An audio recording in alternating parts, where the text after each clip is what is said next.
മരുന്ന് കഴിക്കാതെ B P എങ്ങനെ കൺട്രോൾ ചെയ്യാം. അപ്പോൾ ഈ വീഡിയോ തെറ്റിദ്ധരിക്കരുത്. ഇത് വളരെ ഹൈ ബി പി ഉള്ളവർക്കോ അല്ലെങ്കിൽ ബി പിയുടെ കൂടെ തന്നെ ഹാർട്ട് രോഗമുള്ളവർക്കോ കിഡ്നി പ്രശ്നങ്ങളുള്ളവർക്കോ സ്ട്രോക്ക് വന്നവർക്കോ അല്ല. സ്ട്രോക്ക് വന്നവർക്കും ഇത് ഫോളോ ചെയ്യാം, പക്ഷേ ഡോക്ടർ പറഞ്ഞ മരുന്നും ഇതിന്റെ കൂടെ കഴിക്കേണ്ടി വരും. ചെറിയ തോതിൽ ബി പി എലവേഷൻ ഉള്ളവർക്ക് ഈ മാർഗങ്ങൾ പരീക്ഷിച്ചു നോക്കാം. ഒന്ന് പ്രധാനമായിട്ടും എല്ലാവർക്കും അറിയാം, ഉപ്പ് കുറയ്ക്കുക.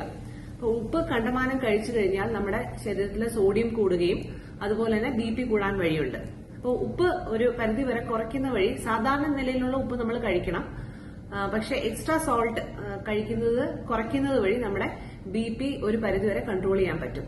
അതുപോലെ തന്നെ കാർഡിയോ എക്സസൈസസ്, ബ്രിസ്ക് വാക്കിംഗ്, പെട്ടെന്ന് നടക്കുക, കൈയൊക്കെ വീശി നടക്കുക, ജോഗിംഗ്, ഓടുക, പിന്നെ അതുപോലെ വെയിറ്റ് ട്രെയിനിങ്, കുറച്ച് സ്ട്രെങ്ത് ട്രെയിനിങ്, ഇങ്ങനെയുള്ള എക്സസൈസസ് ഒക്കെ ചെയ്യുന്ന വഴി നമുക്ക് ബി പി കുറയ്ക്കാൻ പറ്റും. അതുപോലെ തന്നെ ഡയബറ്റീസ് ഉള്ളവരിൽ ഇൻസുലിൻ റെസിസ്റ്റൻസ് കാരണം ബി പി കൂടുന്നതായിട്ട് കണ്ടുവരുന്നുണ്ട്. അപ്പൊ അത് കൺട്രോൾ ചെയ്യുന്ന വഴി നമുക്ക് ബി പി ഒരു പരിധി വരെ കുറയ്ക്കാൻ പറ്റും.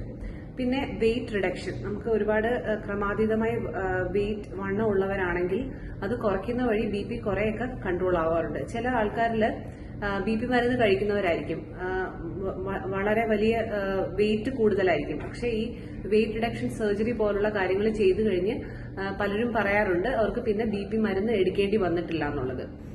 അപ്പൊ വെയിറ്റ് റിഡക്ഷനും ബി പി കുറയ്ക്കാനായിട്ട് വളരെയധികം ഹെൽപ്പ് ചെയ്യും. ഇനി ആൽക്കഹോൾ, സ്മോക്കിംഗ്, ഇത് രണ്ടും വളരെ വലിയ റിസ്ക് ഫാക്ടേഴ്സ് ആണ്.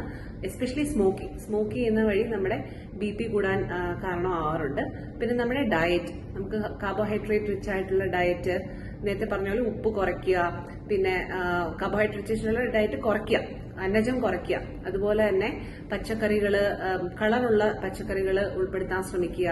പിന്നെ ക്യാൻഡ് ആയിട്ടുള്ള ഐറ്റംസ്, പ്രോസസ്ഡ് ഫുഡ്സ് ഒക്കെ അവോയ്ഡ് ചെയ്യുക. ക്യാൻഡ് ആയിട്ടുള്ള ഫുഡ് ഐറ്റംസിലൊക്കെ കുറെ സോഡിയം അടങ്ങി അല്ലെങ്കിൽ ഉപ്പിന്റെ കണ്ടന്റ് കൂടുതലായിരിക്കും. അതുപോലെ തന്നെ സ്ട്രെസ് ഒഴിവാക്കുക. അപ്പൊ സ്ട്രെസ് ഒഴിവാക്കുക പറയുന്നത് എളുപ്പമാണ്, പക്ഷെ പ്രാവർത്തികമാക്കാൻ ബുദ്ധിമുട്ടായിരിക്കും.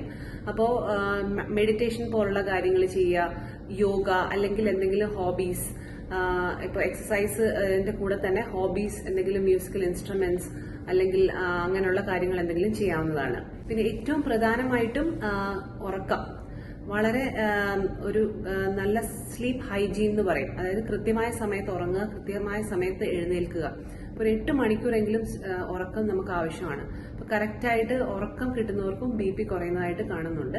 അപ്പൊ എപ്പോഴും നിങ്ങൾ മരുന്ന് കഴിക്കാതെ ബി പി കൺട്രോൾ ചെയ്യാൻ നോക്കുകയാണെങ്കിൽ ഡെഫിനറ്റ്ലി നിങ്ങൾ ഫ്രീക്വന്റ് ആയിട്ട് നിങ്ങളുടെ ബി പി മോണിറ്റർ ചെയ്യണം. ഈ വഴികളൊക്കെ ചെയ്യുന്നത് വഴി നിങ്ങളുടെ ബി പി കുറഞ്ഞ് കൺട്രോളിലാണോ ഇരിക്കുന്നതെന്ന്